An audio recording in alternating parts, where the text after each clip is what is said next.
Hey guys, welcome back. I'm Nick White, and today I want to talk a little bit about Blender. If you want to add some fun, dynamic details to your 3D animations, you're in the right place. Imagine a shower of colorful sprinkles falling into a birthday cake or a table or any surface, really. How can you achieve this effect in Blender with dynamic particles? In this tutorial, I'll show you how to create falling sprinkles in Blender. And it's very simple. We can do this within 5 minutes, and it's a lot of fun. So let's jump right in. Here we go. Let's make a new project. And today what I want to do is create some falling sprinkles. Okay, so let's start by creating a plane. We're just going to scale this up quite a lot. So I did S10, enter. Okay, so now we're going to make our sprinkle shape first, so let's make a UV sphere. Let's go into side view, X-ray mode, tab into edit mode. Now we can just grab this and GZ to move this up until we get this pill shape here. Might go a little higher. Sure, something like that is good. Now we're going to right click, shade smooth, and scale 0.1 to scale it down by 10%. Now let's rotate this 90 degrees, R90X. I think that's pretty good. I may still just make this a little bit taller, so let's GY. And then we can add some variance in here, so let's zoom right in on this. I'm gonna add a couple ring cuts, so let's add 3.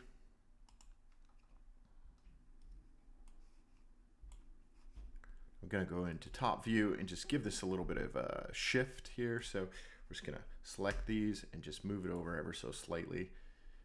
And then we'll do the same on this side. Just grab these vertices and shift it over a little. There you go. Now it's just a little more imperfect than it was before. Cool. And I think we can actually, you know what, let's make 3 of these. So first thing I'll do is, I want to scale this on everything except for the Y. So let's go S, Shift, Y. Okay, that looks good. I'm going to copy this. Copy, paste. Oops.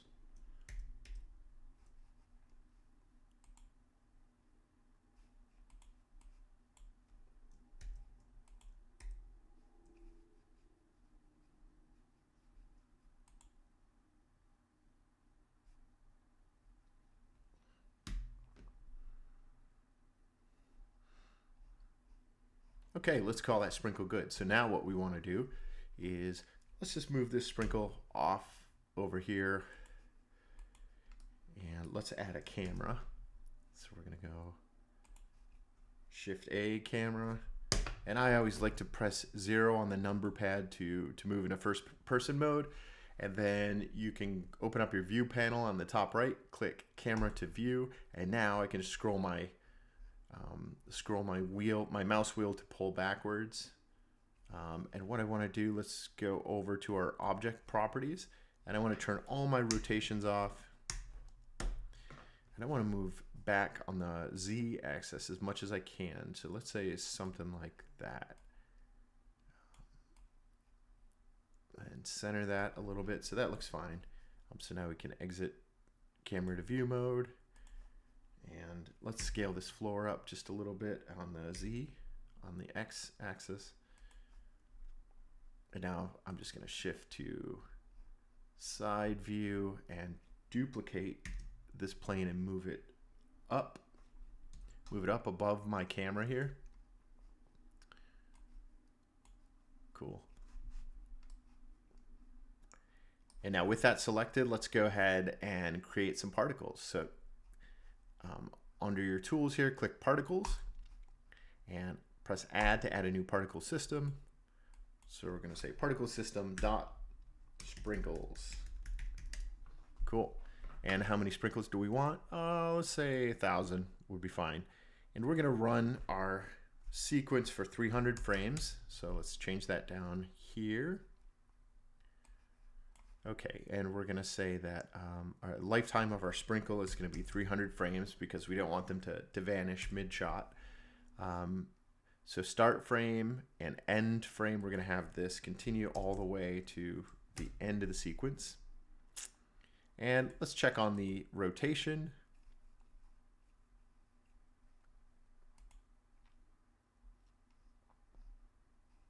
And we can leave it on velocity here. Let's randomize this. Oh, somewhere 0.35. Randomize the phase, 7%. Let's call this dynamic. Then we can go down to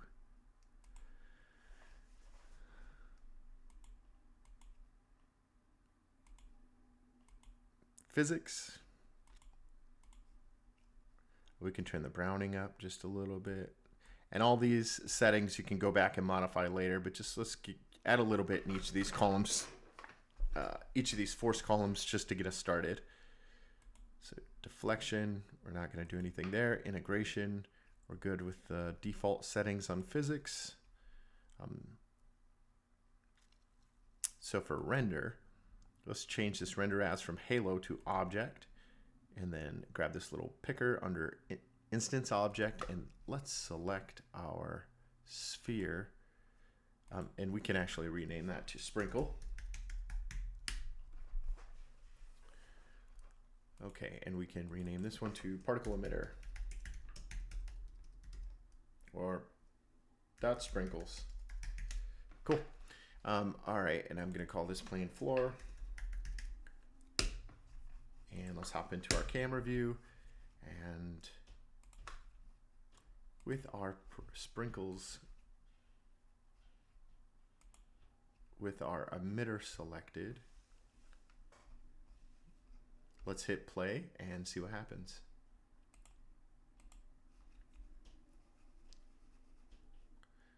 There they go. There's some sprinkles, but there's a couple problems. One is you can see our sprinkles fall right through the floor.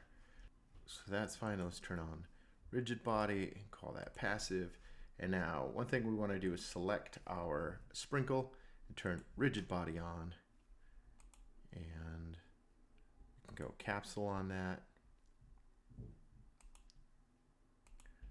And we can turn our rotation up a little bit. And so let's play this back. You can see our sprinkles falling down. The only thing is our sprinkles are so small right now.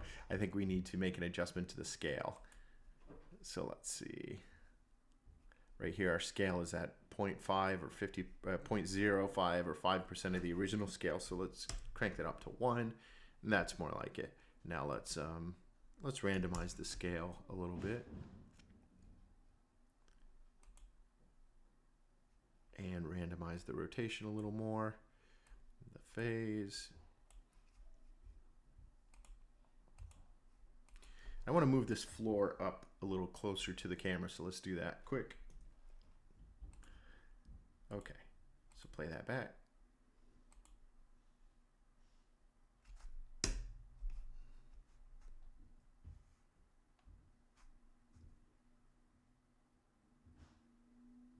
There we go. So our sprinkles do bounce off the floor, but it just takes so long for our sprinkles to get there. So let's move this floor up a little higher. Select GZ. I'm just going to scale down this surface, just let's say by half. Let's try this again. And again, this will condense the number of sprinkles. This will condense the area that the sprinkles are generated from. You can see we'll get some more on screen. I just wish that they would bounce a little bit more and rotate a little bit more. So let's see what we can do.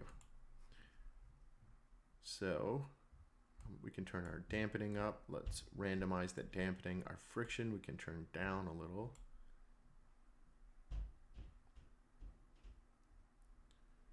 And then we can randomize that quite a lot.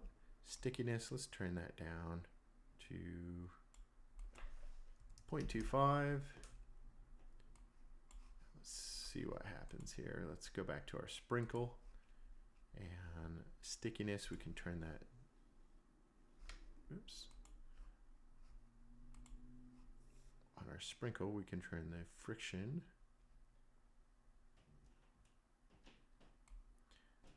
down to 0.12.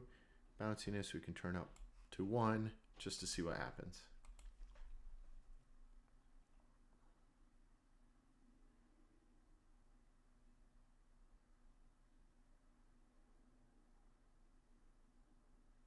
Thanks so much for tuning in and talking about Blender with me today. I hope you learned a lot, and make sure you like, follow, and subscribe, and check back often because there's a lot more to talk about.